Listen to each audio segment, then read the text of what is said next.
I've been a 911 dispatcher for 10 years.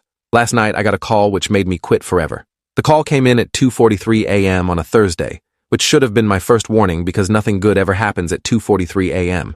I'd been working the overnight shift at the County Emergency Dispatch Center for a decade, and I'd developed an instinct for calls that would ruin your night versus calls that would ruin your life. This one felt different the moment the line connected, not because of what was said, but because of what I heard in the background. Silence. Complete, absolute silence. No ambient noise, no breathing, no static, just a void that felt like it was pulling sound into itself rather than transmitting it. Then a voice, elderly and male, with the kind of gentle politeness that reminded me of my grandfather before dementia took him. "Hello, dear. I'm terribly sorry to bother you at this hour, but I need to report that I've died. Could you send someone to collect my body? I'm at 1847 Rosewood Lane, and I'm afraid I'm making quite a mess on the carpet." The words were so matter-of-fact, delivered with such apologetic courtesy, that my brain took a full 3 seconds to process what he'd actually said. I'm trained for panic, for confusion, for people who can barely speak through their terror. I'm not trained for someone calmly reporting their own death like they're calling about a missed trash pickup.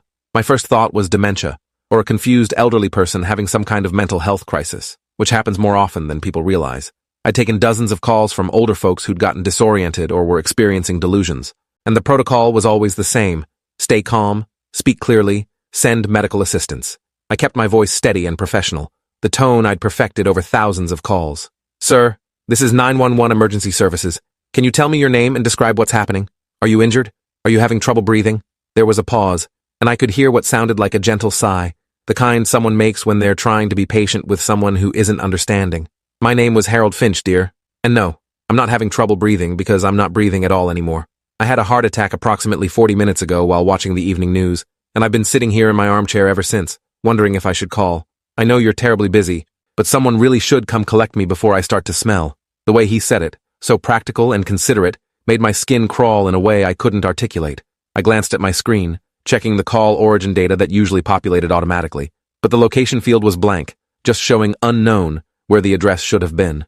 I tried a different approach, thinking maybe this was an elaborate prank call from someone with too much time and a dark sense of humor. "Mr. Finch, I need you to tell me if you're experiencing any pain or discomfort right now. Can you describe your physical condition?"